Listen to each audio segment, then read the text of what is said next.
پاکستان کے ریاستی اداروں میں سے سب سے مضبوط، منظم اور خود مختار اداروں میں سے ایک پاک آرمی ہے۔ اس ادارے کا بنیادی کام ملکی سرحدوں کا تحفظ ہے۔ اس ادارے کا تنظیمی ڈھانچہ سب سے مضبوط اور مستحکم ہے۔ بہت کم لوگ ہوں گے جنہیں ملک کے اس مضبوط اور منظم ریاستی ادارے یعنی پاک آرمی کے تنظیمی ڈھانچے سے واقفیت ہوگی۔ لیجیے ہم آپ کو اس بارے میں بتاتے ہیں۔ پاکستان آرمی میں رینکس کو 3 حصوں میں تقسیم کیا گیا ہے۔ پہلا نان کمیشنڈ آفیسرز، دوسرا جونیئر کمیشنڈ آفیسرز اور تیسرا کمیشنڈ آفیسرز۔ لیکن ان سب سے پہلے نمبر پر وہ سپاہی آتا ہے۔ یہ سپاہی یا سولجرز آرمی میں تعداد کے اعتبار سے تو سب سے زیادہ ہیں، خدمات کے حوالے سے بھی سب سے آگے اور قربانیاں دینے میں بھی سب سے بڑھ کر ہیں، لیکن مرات میں سب سے پیچھے ہوتے ہیں۔ ان کا کوئی رینک نہیں ہوتا، تاہم ان کی تنخواہ کا بنیادی اسکیل 5 ہوتا ہے۔ اس کے بعد نان کمیشنڈ آفیسرز آتے ہیں۔ یہ رینک لانس نائک سے شروع ہوتا ہے جو سپاہی سے ترقی کر کے اس عہدے پر پہنچتا ہے۔ اس کی تنخواہ کا اسکیل 6 ہوتا ہے۔ اس کے بعد نائک کا عہدہ آتا ہے جس کی تنخواہ کا اسکیل 6 یا 7 ہوتا ہے۔ اس کے بعد حوالدار کا عہدہ آتا ہے جس کے ماتحت 3 نائک ہوتے ہیں اور ہر نائک کے نیچے 10 سپاہی ہوتے ہیں۔ انہی سپاہیوں میں سے جو بہتر کارکردگی کا مظاہرہ کرتا ہے اسے لانس حوالدار بنا دیا جاتا ہے۔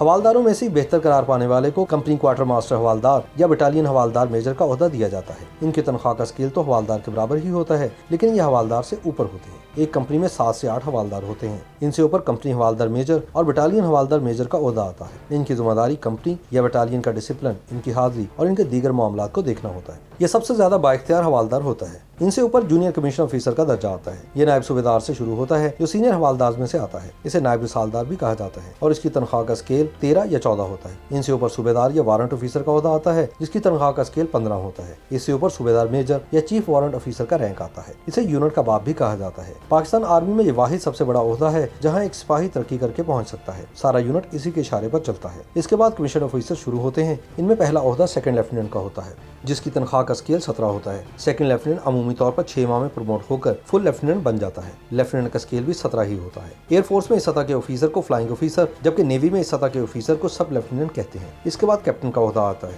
اس کا اسکیل بھی 17 ہی ہوتا ہے۔ ایئر فورس میں فلائنگ لیفٹیننٹ اور نیوی میں لیفٹیننٹ ہوتے ہیں۔ کیپٹن سے اوپر میجر کا عہدہ ہے جس کی تنخواہ کا اسکیل 18 ہوتا ہے۔ لیفٹیننٹ کرنل کی عدم موجودگی میں میجر سیکنڈ ان کمان ہوتا ہے جو پوری یونٹ یا ریجمنٹ کی کمان کرتا ہے۔ ایئر فورس میں اس عہدے کے آفیسر کو اسکواڈرن لیڈر جبکہ نیوی میں لیفٹیننٹ کمانڈر کہا جاتا ہے۔ میجر کے بعد لیفٹیننٹ کرنل کا عہدہ آتا ہے جس کے پاس بٹالین کا چارج ہوتا ہے۔ ایئر فورس میں یہ عہدہ ونگ کمانڈر اور نیوی میں کمانڈر کے نام سے ہوتا ہے۔ اس کی تنخواہ کا اسکیل 18 ہوتا ہے۔ آرمی میں اس سے اوپر کرنل کا عہدہ ہے جسے عمومی طور پر فل کرنل بھی کہتے ہیں۔ اس کی تنخواہ کا بنیادی اسکیل 19 ہے۔ آرمی میں سینئر ملٹری رینک میں آتا ہے۔ ایئر فورس میں اس سطح پر گروپ کیپٹن اور نیوی میں کیپٹن کا عہدہ ہے۔ ان کے بعد جنرلز یا سٹار آفیسرز کے عہدے شروع ہو جاتے ہیں۔ ان میں سب سے پہلے بریگیڈیئر کا عہدہ ہے جسے فرسٹ سٹار یا 1 سٹار جنرل کہا جاتا ہے۔ ان کی تنخواہ کا اسکیل 20 ہوتا ہے۔ ایئر فورس میں اس عہدے پر ایئر کوموڈور جبکہ نیوی میں کوموڈور 5 ہوتا ہے۔ ان کے بعد 2 سٹار جنرل یعنی میجر جنرل کا نمبر آتا ہے۔ اس کی تنخواہ کا اسکیل 21 ہوتا ہے۔ ایئر فورس میں یہ عہدہ ایئر کوموڈور اور نیوی میں ریئر ایڈمرل کہلاتا ہے۔ اس وقت پاکستان آرمی میں میجر جنرل کے بعد لیفٹیننٹ جنرل کا عہدہ آتا ہے۔ یہ 3 سٹار جنرل ہوتے ہیں۔ ان کی تنخواہ کا اسکیل 22 ہوتا ہے۔ یہ کور کے انچارج ہوتے ہیں اور کور کمانڈر کہلاتے ہیں۔ پاکستان میں کل 11 کورز ہیں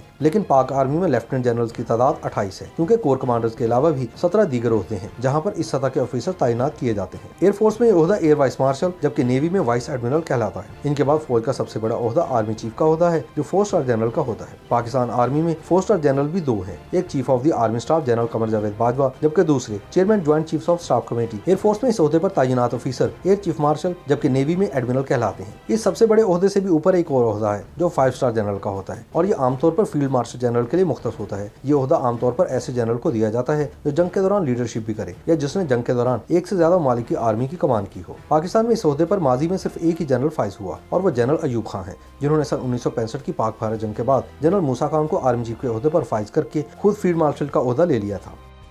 YouTube پر گوگلی نیوز دیکھنے کے لیے youtube.com کی سرچ بار میں googly news T V type کریں۔ گوگلی نیوز کے پیج پر سرخ رنگ کے سبسکرپشن والے بٹن پر کلک کرنا نہ بھولیے۔ YouTube پیج پر اپلوڈ ہونے والی ویڈیوز سے باخبر رہنے کے لیے بیل آئیکن پر کلک کیجیے۔ آپ کو ہر نئی ویڈیو کے بارے میں نوٹیفیکیشن موصول ہو جائے گا۔